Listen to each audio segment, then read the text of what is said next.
Aujourd'hui, on part du constat que notre forêt, on est parti maintenant dans une forêt de production de masse. Et cette forêt tend à aller vers des peuplements monospécifiques que l'on installe à grand renfort de machinisme, de jeunes pins issus de pépinières. Et pour faire ces installations, on détruit les sols et on détruit toute la biodiversité et tous les écosystèmes présents. Cette forêt a une utilité. Cette forêt a une utilité parce qu'on est demandeur de bois, on est demandeur de produits pour la construction, pour l'emballage, pour la papeterie. Mais au lieu de se servir des sujets, des peuplements présents, on importe des nouvelles essences pour satisfaire nos besoins. Et moi je suis parti de ce constat, j'ai regardé le sol, ça fait plus de 20 ans que je travaille dans le massif forestier landais, et les insectes et les oiseaux qui petit à petit disparaissaient, et tous ces écosystèmes qui partaient. Et je me suis posé une question en m'asseyant sur un tronc de chêne il y a quelques années, comment peut-on faire pousser du vivant sur du mort, sur un sol mort? Alors je me suis formé, j'ai rencontré des personnes qui m'ont ouvert les yeux, qui m'ont expliqué que telle plante elle levait sa dormance parce que ce sol était comme ça, l'autre levait sa dormance parce que l'autre était comme ça, mais surtout parce que le sol était vivant. Donc je me suis dit, mes forêts, d'abord je vais les observer, voir comment elles fonctionnent, voir comment elles vivent, ce qui pousse dessus, et puis je vais assortir ma sylviculture à ce vivant qui est présent. Si ça se passe bien, je la guiderai. Et puis, si ça ne pousse pas, et moi je suis forestier, j'ai un objectif de production de bois quand même, par des petites interventions, j'améliorerai mes peuplements.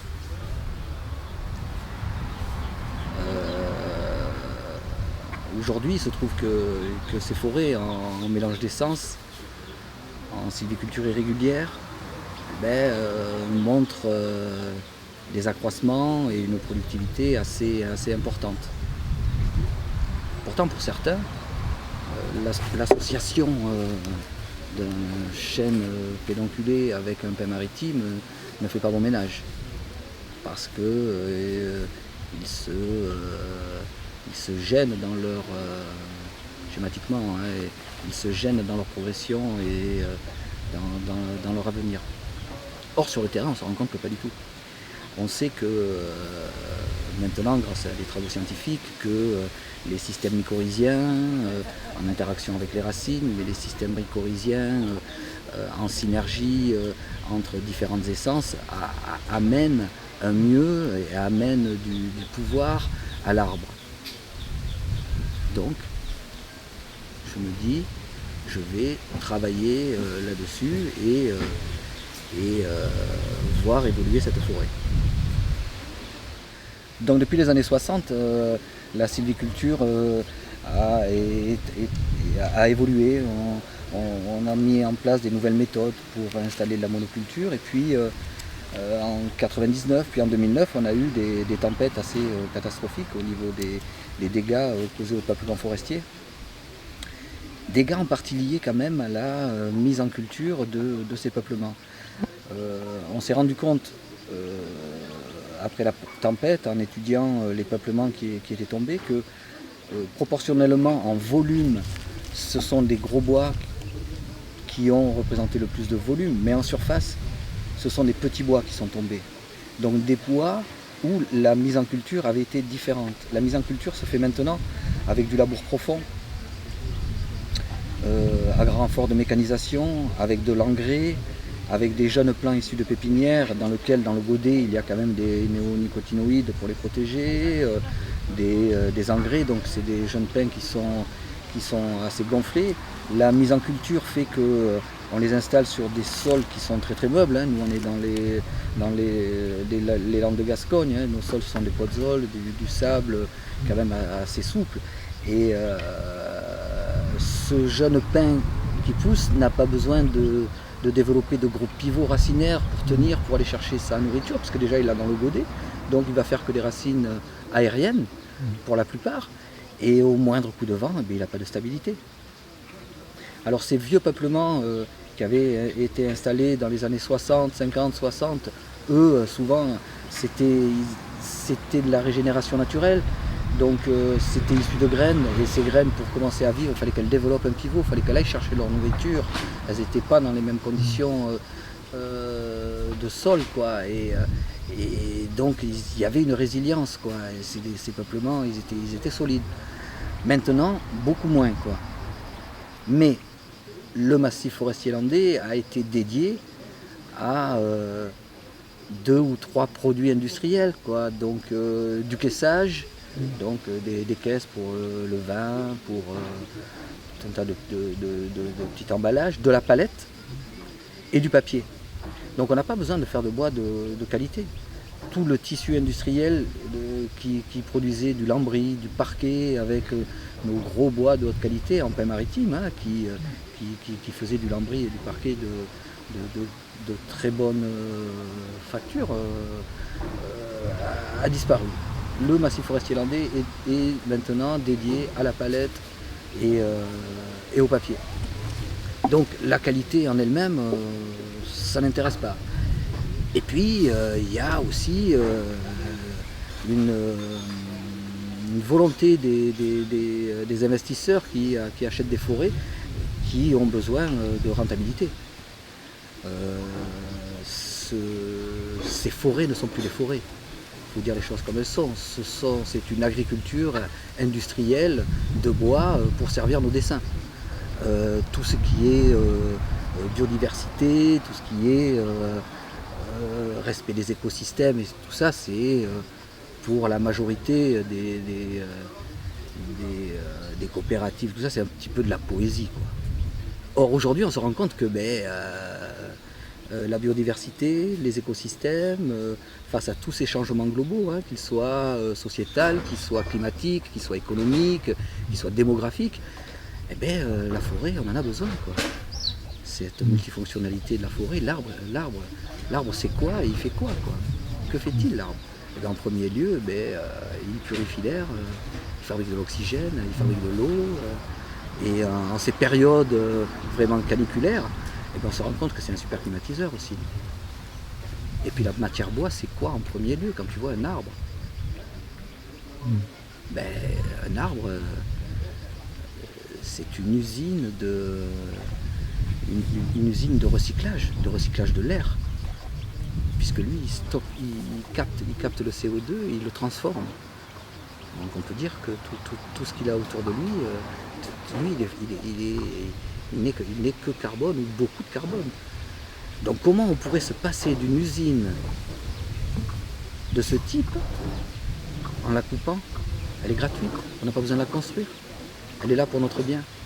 Et on a décidé de s'en séparer. Alors moi j'ai créé une jeune association qui s'appelle Alterland. Cette association qui comporte un comité d'éthique, hein, avec un expert forestier, une herboriste, un botaniste, un vieux propriétaire qui a toujours fait du conventionnel, mais maintenant qui se pose des questions concernant ses propriétés en conventionnel, qui se dit mais chaque fois qu'il y a un coup de vent elle tombe, alors que chez M. Castex là il nettoie beaucoup moins, il mélange l'essence et tout, et tout tient en place et tout ça. Donc j'ai créé cette association pour faire passer des messages et créer des liens entre les différents acteurs ou les différentes personnes qui cherchent à comprendre, aussi bien en agriculture qu'en élevage, qu'en foresterie, comment aller mieux et se sentir mieux, puisque j'en reviens à la multifonctionnalité. Quel plaisir d'aller se promener dans une forêt multi-essence dans laquelle on rentre spontanément, que dans une forêt monospécifique, t'as pas envie d'y passer, t'as pas envie d'y rentrer, quoi. Et donc ces forêts, il se passe plein de choses assez intéressantes. Et moi, dans mon cheminement professionnel, il y a quelques années, et je travaille toujours, mais il y a quelques années, j'ai travaillé sur une problématique concernant les prairies inondables en bord de ruisseau, avec des réticilles à protéger, des grosses haies d'aulnes qui sont là pour protéger ces prairies, pour faire vivre une biodiversité. Et j'ai travaillé avec une petite fleur qui s'appelle la Succisse des Prés. Et la Succisse des Prés, elle est l'hôte d'un papillon qui s'appelle le damier de la Souxise. Et ce papillon, il vient pondre ses œufs dans cette plante. Pendant la première partie de leur vie, ces œufs mangent la lignine de la plante, se transforment en chenille. Et puis lorsque la chenille n'a plus rien à manger, la chenille elle sécrète des phéromones qui font penser aux fourmis. Et les fourmis qui sont là, elles se disent « Hey, mais on a une de nos congénères qui est là et qui n'a pas à faire là, il faut la ramener à la fourmilière. » Donc les fourmis prennent la chenille, l'amènent dans la fourmilière, la nourrissent, et puis quand la chenille voit qu'elle va arriver et qu'elle a besoin de sortir pour aller faire sa chrysalide, eh bien elle choisit son moment et elle s'en va vite fait avant d'être mangée par les fourmis. Et elle s'en va un petit peu plus loin, faire sa chrysalide, finir cette étape-là, et puis après sortir en papillon. Et je trouve cette histoire très intéressante. C'est pas la seule, hein. Toutes les plantes sont inféodées avec un insecte. Hein. On parle souvent des abeilles, mais il n'y a pas que les abeilles, comme insectes pollinisateurs. Mais en tout cas, il y a cette connivence. Et tout ça pour dire que moi, je pense que tout fait un. Et que si on enlève un élément, eh bien, les bugs arrivent. Et je crois qu'on est en train d'arriver dans certains bugs. Et on en a conscience. Et on sait qu'il faut aller rapidement maintenant pour corriger ce bug. Et grâce aux nouveaux informaticiens, on va aller très très vite. Je suis optimiste en tout cas. Merci Eric. Juste une dernière question. C'est sur la partie de la présentation. Ouais. Qui tu es et, Oui. Voilà, et terminer peut-être dessus. D'accord. Voilà.